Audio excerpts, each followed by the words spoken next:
السلام عليكم ورحمة الله وبركاته. معاكم مصطفى من جديد ان شاء الله حاجة في قناتكم يوميات غابة بدش. النهارده ان شاء الله باذن الله كده كل سنة وانتم طيبين. هنتكلم كده، نقول لكم الاول قبل اي حاجة كل سنة وانتم طيبين وكل الناس بخير، ويا رب ان شاء الله يفك كرب اخواتنا في فلسطين ويفك كرب المكروبين ان شاء الله. يبقى باذن الله عيد سعيد علينا وعليكم وعلى الامة الاسلامية وعلى كل الناس الطيبين. فالنهارده ان شاء الله طالع والله اقول كلمتين كده يعني لوجه الله تعالى. يا جماعة، دايما احنا معودين بعض بنتكلم في الهواية، والهواية بتروح مننا فين، وبنتكلم في تفاصيل الهواية اكتر، والهواية والعصافير عايزين نتكلم والله في كلمتين كده لله وبمرض الله، بما اننا خلاص يعني اهو صوم طيبين في يوم عرفة. فكله يعني بيتحايل على ربنا كده يعني يعني بنتذلل كلنا كعباد لربنا ان احنا ناخد حسنات وناخد البركه والنفحات بتاعت اليوم اللي احنا كلنا بنتمنى مثلا كمسلمين لو ربنا كرمنا قدرنا يعني نزور سيدنا النبي ونروح جبل عرفة ونروح نقضي مناسك الحج كمسلمين وهكذا. طيب انا النهارده يا جماعه الموضوع بالنسبه لي الحمد لله. يعني بجد بجد الواحد مبسوط جدا وسعيد جدا ان انت لسه بيبقى عندك الامل وعندك الفرصه وعندك المقدره انك حتى تدعي، يعني الدعاء او بالنيه بتاعتك انت ممكن يعني ربنا يكرمك ان شاء الله ويوصلك للي بتتمناه في الخير دايما. طبعا يا جماعه هنتكلم بقى في تفاصيل مهمه كده برضك هتتعلق بالهوايه. ايه هي؟ طيب عايزين نتكلم في سلبيات وكلنا بنعملها، واولنا واخرنا وكلنا السلبيات دي للاسف كلنا بنقع فيها، واولهم انا طبعا. طيب ايه هي السلبيات طبعا في الهوايه؟ عايزين نبعد شويه يا جماعه والله بجد، يعني نصفي ضمائرنا ونصفي قلوبنا لبعض ونسامح بعض وما نبصش لبعض بشكل مزعج. يعني مش انا اشوف بقى حد اقوى مني في الهوايه، حد يعني متميز عني ابقى انا شايفه ند وعدو. الهوايه مش كده، الهوايه عمرها ما هتبقى كده. الهوايه دايما سلام نفسي وسلام داخلي وسلام للي حواليا، ويعني بحاول دايما كل الناس اللي حواليا ان انا اتعامل معاهم بمرض الله عشان ربنا يكرمني. وفي الايام المباركه دي يا جماعه والايام الكريمه دي احنا بنحاول نقرب من ربنا. احنا كلنا طيبين يعني. بصوا احنا في يوم جميل من اجمل ايام يعني السنه ومن اجمل ايام الحياه لكل مسلم، تمام؟ يوم عرفه. انتوا متخيلين يا جماعه يوم وقفه عرفه ده بيبقى يوم عامل ازاي عند كل مسلم وعند كل يعني حد مشتاق ربنا ينولها له يا رب. فاحنا نحاول والله العظيم بتصرفات بسيطه كده يا جماعه. ده مش درس دين يا جماعه، ولا ده ان انا بقول لكم ان انا طالع اقول لكم لا يا جماعه، بس احنا بنحاول بس نذكر بعض، بنحاول نوعي بعض، بنحاول نقرص بعض كده ونفكر بعض ان الدنيا دي مش مستاهله. احنا مش هنموت معانا عصافيرنا، مش هنموت معانا فلوسنا، مش هنموت معانا عربياتنا، مش هنموت معانا شققنا، مش هنموت معانا اي حاجه. احنا هنروح بعملنا يعني.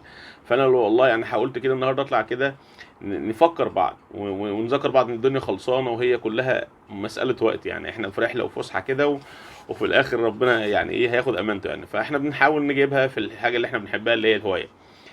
يا جماعه مش عايزين نبص لبعض بصات الند بالند، ده اقوى فده ما بحبوش، او هو عنده حاجه مميزه عندي. لا يا جماعه الحياه مش كده ولا الهوايه كده. الهوايه دي حاجه بسيطه وحاجه رقيقه وحاجه كده خفيفه بتسعد قلبنا في الوقت اللي احنا المفروض فاضيين فيه، سواء انت طالب سواء انت راجل شغال سواء عندك اسره. فانت وقت فراغك بس هو بتحاول تستمتع بيه في حاجه تبعد عن اي معصيه اي موبقات، فبتحاول تقرب من ربنا. فسبحان الملك انت بتلاقي حتى في الهوايه امر جميل قوي. كل ما بتتمعن في الهوايه وتركز في هوايتك بتلاقي نفسك بتقرب من ربنا بشكل غير مباشر انت مش واخد بالك. يعني انت بتلاقي نفسك بتخش كده عقلك الهوايه دي وقلبك تلاقي نفسك بتقرب من ربنا يعني بتقول سبحان الله في قدره المولى عز وجل. سبحان من ابدع صور الطائر. ده بيبقى يعني حاجه بسيطه بيضه، وبعد كده البيضه دي بتتحول فرخ صغير قوي حته لحمه. فسبحان الملك يعني. فبتلاقي نفسك حتى وانت بتاكل طيورك بتقدم لهم الغذاء وبتقدم لهم الرعايه المتكامله. ده سبحان الله انت بتؤجر عليه وبتاخد اجر يعني. والله اعلى واعلم يعني، بس انا بتكلم في حد يعني على حد علمي كراجل مسلم بسيط يعني. فيا جماعه النهارده عايزين نوصل الرساله دي في الايام المفترجه وندعي لبعض وندعي لبعض بصالح الاعمال وبظهر الغيب كده، وندعي لاخواتنا في فلسطين ربنا يفك كربهم يفك كرب كل مكروب يا رب في الايام الجميله دي. وعايزين نحب بعض يا جماعه والله العظيم ما مستاهله، قسما بايات الله ما مستاهله، وحياه ربنا الدنيا بسيطه وابسط من ما تتخيلوا وابسط من ما عقلنا كبني ادمين آه يوصل لها. الدنيا سهله، الدنيا دي يعني عايزانا عايزانا بس نفكر بسيط كده ان كلنا يا جماعه هنسال عن كل ما بنعمله، وكل واحد يعني زي ما بيقولوا كده بيتعلق من عرقوبه، وكل واحد هيسال عن ما هو اللي عمله يعني. فاحنا كل واحد زي ما بيقولوا كده بالبلدي هيشيل شيلته. فمش عايزين هوايه تبقى هي حاجه المفروض حاجه حلوه بتجمعنا بالمحبه ومفروض نحب بعض، تتحول لصراعات يعني انا يعني بتضايق او بزعل قوي لما الموضوع بيتحول صراعات. المفروض ان دي هوايه ودي حاجه حلوه ومميزه، ودي حاجه بتقربنا كلنا ونتعرف على بعض بالخير وبنتعرف على بعض بالمحبه وبنرضي الله. فتبص تلاقي الموضوع اتقلب صراعات، وحد عشان ما اداش حد عصفور فده مش عاجبه فطلع شتم فيه على فيسبوك. حد خد من حد عصفور فحس ان هو بعد ما خده كان سعره غالي فطلع شتم على الفيسبوك. حد مش عارف ايه. لا، احنا عايزين الموضوع يرتقي معانا كبني ادمين ابسط من كده خالص. دي هوايه يا جماعه، دي هوايه. فالموضوع حاجه نفسك وروحك بتهواها يعني. ف بذكر نفسي وبذكركم، وطبعا كلنا خطائين وخير الخطائين التوابين، وكلنا معاصي وكلنا ذنوب وكلنا سلبياتنا اكتر من ايجابياتنا، بس احنا بنحاول نقرب لربنا وبنحاول نذكر بعض بالخير وبنحاول نقرص بعض كده ونفكر بعض ونخبط بعض خبطه خفيفه. لا، ارجع اصحى. فانا بقول النهارده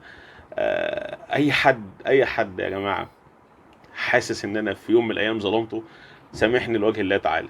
سامحني لوجه الله تعالى، عشان انا مش حمل ان انا اشيل ذنب، او مش حمل ان انا ابقى عندي ذنب كده وحد زعلان مني. فانا بقول لك في اليوم الجميل، اليوم المبارك اللي كله دعاء ده واحنا صايمين، ربنا تقبل مننا ومنكم صالح الاعمال. ارجوك سامحني لوجه الله تعالى لو انا ظلمتك. اي حد بيسمعني واي حد بيشوفني وحتى ما بيشوفنيش، لله سامحني. وانا اي حد يا جماعه والله مسامحه لوجه الله تعالى. اي حد غلط فيا، اي حد اساء ليا، اي حد قال كلمه في حقي مش حلوه، اي حد في يوم من الايام خانوا التعبير او خانوا حسن التصرف او كان فهمني غلط او ما كانش يعرفني، او عشان انا يا جماعه بس الناس يمكن عارفاني القريبه مني انا منعزل شويه في الهوايه وماليش صداقات كتير. الناس كلها حبايبي وعلى راسي والناس كلها بحبها وبحترمها والناس كلها خير وبركه. بس يمكن انا علاقاتي قليله شويه في الهوايه، ويمكن حتى الناس اللي تعرفني يمكن انا يعني مش منعزل، بس انا يمكن يعني شويه يعني اصدقائي معدين على الايد الواحده. حياتي الخاصه ديت دايما بقفل عليها، يعني دايما حياتي الخاصه ناس حتى تعرفني قافل عليها قوي. اسرتي، حياتي، دنيتي انا، يعني دي حاجه انا شايلها كده على جنب، لان دي حاجه خاصه بيا انا ودي حاجه تخصني انا. فدي دايما بحاول ابعدها حتى على اي حد. فدي حاجه خصوصيه يعني يا جماعه. فدي دايما حياتي. وحتى في الهوايات زي ما الناس عارفه في الهوايه انا علاقاتي قليله وممكن الناس كلها حبايبي واحترمها. فدي دايما طبيعه شخصيتي يعني. فبتمنى الناس كلها لو انا غلطت في اي حد يسامحني لوجه الله تعالى بمناسبه يوم عرفه، اليوم الجميل. وكل سنه وانتم طيبين يا جماعه. وانا اي حد والله غلط فيا او اي حد جرحني في يوم من الايام بكلمه مش فيا، الحمد لله انا مسامحه لوجه الله تعالى. والله بقول له مسامحك لوجه الله تعالى، والايام الجميله دي وعايزين نسامح بعض. واي حد يا جماعه غلط في اي حد يسامحه لوجه الله تعالى. هي الحياه مش مستاهله. ونتمنى والله العظيم بجد نحب بعض الله. بس انا يمكن بغلط وكلكم بتغلطوا وكلنا بشر، والبشر كله دايما هو طبيعته ان هو بيغلط وبيرجع يعني يفكر تاني ويعدل فكره ويقول انا غلطت في حد فان انا اقول له انا اسف. فدي في حد ذات حاجه كويسه، ان انت ممكن تغلط في حد وحد تحس ان انت ظلمته فتقول له حقك عليا. دي حاجه كويسه قوي. فنتمنى ان الايام الجميله تمر كده على خير ان شاء الله، وربنا يخفف عنا ويهون علينا ان شاء الله. واقول لكم كل سنه وانتم طيبين. وان شاء الله الهوايه احبها كهوايه، يعني طول ما انت في الهوايه بتحبها كهوايه هتستمتع بيها. يا رب يا رب يا رب يكرم الناس جميعا، ونتمنى للجميع التوفيق والخير ان شاء الله. ونتمنى نشوفكم على خير دايما يا جماعه. ودعواتكم ودعواتنا لاخواتنا الفلسطينيين، ودعواتنا لكل مكروب ان شاء الله يفك عنه ويخفف كربه ان شاء الله. اشوفكم على خير وكل سنه وانتم طيبين، وعيد سعيد عليكم جميعا، والسلام عليكم ورحمه الله وبركاته.